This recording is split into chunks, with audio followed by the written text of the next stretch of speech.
Hola amigos, ¿cómo están? Aquí de vuelta para poder hacer nuestra recopilación de Segunda de Samuel, capítulo 8. Pero antes sabemos lo importante de la oración. Así que si gustan acompañarme, por favor, cerremos los ojitos. Gracias, Padre Celestial, por este maravilloso día. Gracias por darnos un día más de vida, un día más para poder glorificarte, adorarte, venerarte, Padre. Un día más para darte honra y gloria en todo lo que hagamos. Un día más para agradecerte por ser tan bueno con nosotros, por ser tan maravilloso, tan misericordioso. Bendito seas y alabado sea tu nombre, Padre.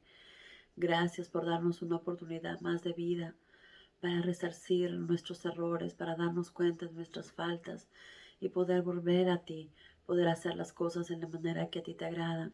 Ayúdanos y guíanos con tu Espíritu Santo en todo momento.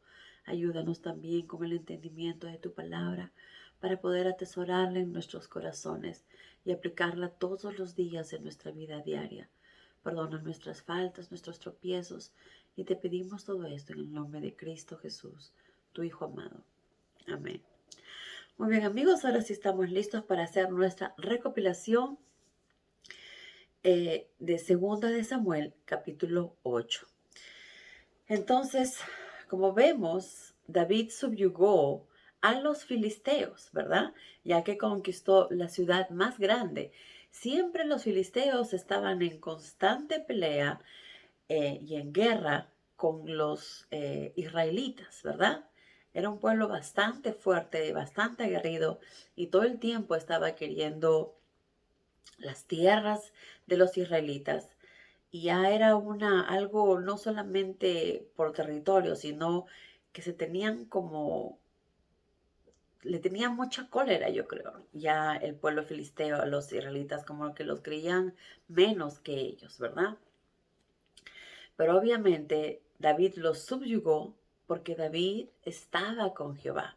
Y en todo lo que David hacía, obviamente salía ganador, ¿verdad? También destruyó la tierra de Moab.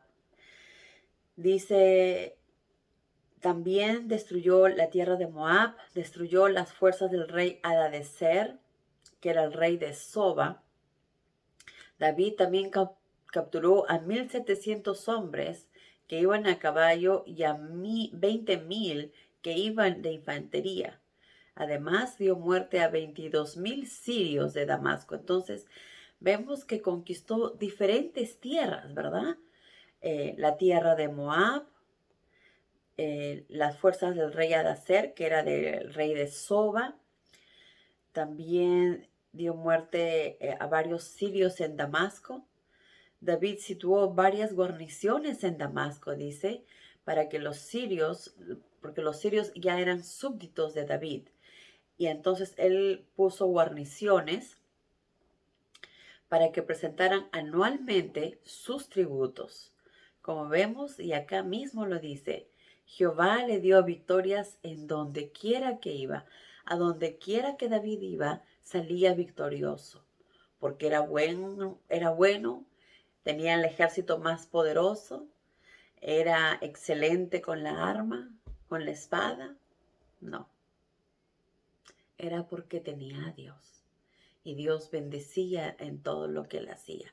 Y le daba probablemente esas destrezas y habilidades que necesitaba, no solamente a él, sino a todo su ejército, porque estaba protegido por Jehová, porque Dios estaba con ellos. Y él hacía que en todo lo que David hiciera, prosperara, sea victorioso, ¿verdad? Porque Jehová estaba con David y David estaba con Jehová. Qué maravilloso. ¿Quisiéramos también nosotros eso? Claro que sí. Y lo podemos tener si lo ponemos a Jehová primero, así como lo hacía David. Antes de hacer algo, antes de tomar alguna decisión, primero oraba, consultaba con Jehová.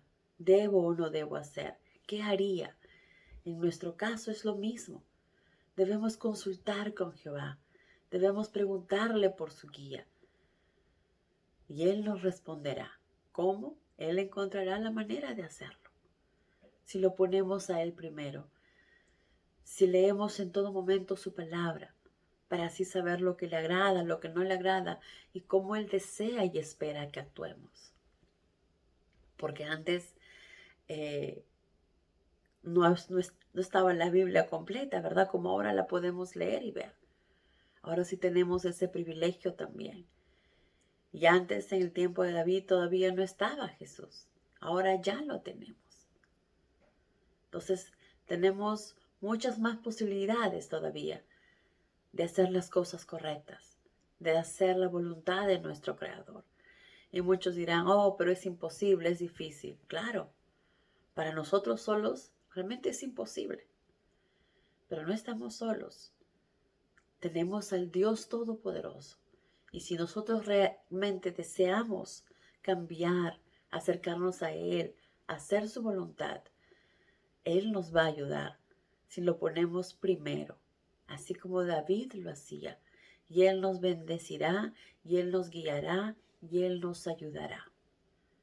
Pero primero deseamos y debemos acercarnos a Dios, ¿verdad?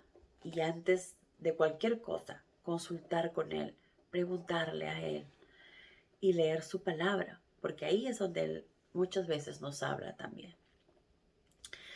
Entonces, como sabemos, David llevó a Jerusalén los escudos de oro que usaban los oficiales del rey Hadadezer, así como una gran cantidad de bronce de las ciudades de Hadadezer, Beta y Berotai. Los sirios fueron súbditos de David y presentaban anualmente tributos, ¿verdad? También cuando el rey Toi de Amad se enteró de las victorias de David sobre el ejército de Hadadezer, envió a su hijo Joram para felicitarlo. ¿Por qué hizo eso? Pues porque el rey Toi y Hadadezer eran enemigos. Y entonces Toi se sintió muy contento de que David lo haya destruido. Por eso envió a su hijo, pero no lo envió con las manos vacías. Su hijo le llevó presentes de plata, oro y bronce. Vemos que David estaba lleno de abundancia y riquezas, ¿verdad? Porque todo lo que conquistaba, eh, él lo llevaba, obviamente, era lo que él ganaba, pero no era solo para él, ni solo para su ejército. Como acá bien claro lo dice, él compartía equitativamente todo lo que tenía. Como leímos anteriormente, hasta los jefes que estaban en sus casas les llevaba regalos. Entonces vemos que David fue un hombre justo, fue un hombre misericordioso, fue un hombre noble, un hombre que compartía con los demás. No era egoísta, no lo guardaba para él, no, yo quiero más para mí, para mí. No, todo lo que él conquistaba se lo daba a los demás, lo compartía. ¿Por qué hacía esto David? Porque sabía que lo que él había logrado no le pertenecía solo a él, sino a todos. Porque si él había logrado la victoria, en primer lugar, era gracias a Dios. Jehová es que hacía eso posible. Y Jehová nos dice, ama a tu prójimo, comparte lo que tienes. Entonces todo lo que él lograba o tenía, gracias a Jehová, lo compartía con todo su ejército, con todas las personas, con los jefes, con diferentes ciudades. Era, como dice acá, repartía equitativamente, equitativamente con todos, no solamente con su ejército, sino con todos, ¿verdad? Y probablemente se incluía el pueblo también. Entonces vemos que David conquistó muchas ciudades como Siria, Moab, Amón, Filistea y Amalek. También se llevó todo el oro, plata, bronce, todo lo que había y probablemente animales también de todas estas ciudades, aparte de lo que había tomado del rey Hadadezer.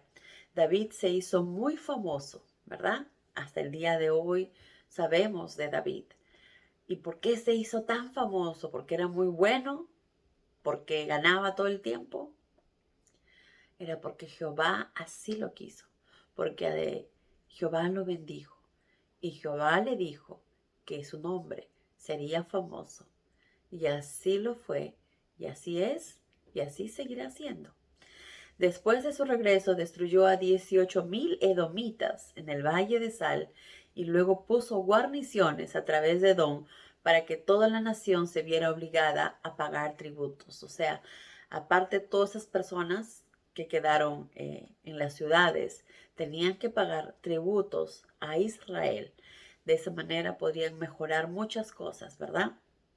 Y una vez más, como dice aquí, otro ejemplo de que Jehová le daba la victoria donde quiera que iba. Jehová lo bendecía y le daba la victoria, porque es lo que Jehová deseaba, porque Jehová conocía el corazón de David. Y así también cumplía una de las tantas promesas que Jehová le hizo a David, ¿verdad? Que lo haría famoso y que le daría la victoria y que reinaría por muchos años. David reinó con justicia sobre Israel. ¿Cómo reinó David? Con justicia, con justicia. Fue un hombre bastante justo, una persona bastante noble y misericordiosa. Fue equitativo con todos. Todo lo que ganaba no se lo quedaba solo para él, sino que lo repartía. Algo que nosotros debemos aprender, que todo lo que tenemos, lo que ganamos, es para compartir con los otros que tienen menos oportunidades que nosotros quizás, ¿verdad? Lo que tenemos es para compartir y ayudar a nuestros hermanos, así como David lo hacía, nosotros también. Y no necesitamos ser millonarios o tener mucho dinero. Lo que tengamos, poco o mucho, que sea para compartir con las personas que están en más necesidad, ¿verdad? Y hay diferentes formas de poder ayudar. El general de ese ejército era Joab, hijo de Sarvia. Su secretario era Josafat. Sadoc, hijo de Ahitob, y Ahimelech, hijo de Abiatar, eran los sumos sacerdotes. Seraías, el secretario privado, y Benaía, hijo de Joiada, era el capitán de su guardia personal. Y los hijos de David eran sus ayudantes. Entonces, no es que David también fue bastante justo hasta para elegir quiénes iban a ayudarlo y quiénes iban a estar con él. Porque muchas personas cuando llegan al poder lo primero que hacen es poner a sus hijos en los lugares estratégicos, ¿verdad? Para poder obtener más ganancia y más riquezas. Pero David no hizo eso. David puso a los que él sintió que tenían que estar ahí por su trabajo, por su esfuerzo, por su dedicación, por su honestidad. Entonces él puso a otras personas. El general era, como dice, Joab, hijo de Sarvia. Su secretario de Estado era Josafat. Entonces no eran sus hijos, ¿verdad? Pero sí a sus hijos también los tomaba en cuenta, que eran los ayudantes de David, ¿verdad? David eran sus ayudantes, los ayudaba, los guiaba para que también así ellos se prepararan para más adelante cuando les toque gobernar, les toque reinar, les toque estar en cierta posición de liderazgo, porque como padres es nuestro deber ayudar e inculcar a nuestros hijos también, ¿verdad? Pero bueno amigos, hasta acá llegó nuestra recopilación. Espero que la hayan disfrutado. Si algo desean agregar o si algo desean preguntar y no lo dije, por favor, no se olviden de poner en los comentarios. Que tengan un maravilloso día y que Dios los llene de muchas bendiciones. Adiós.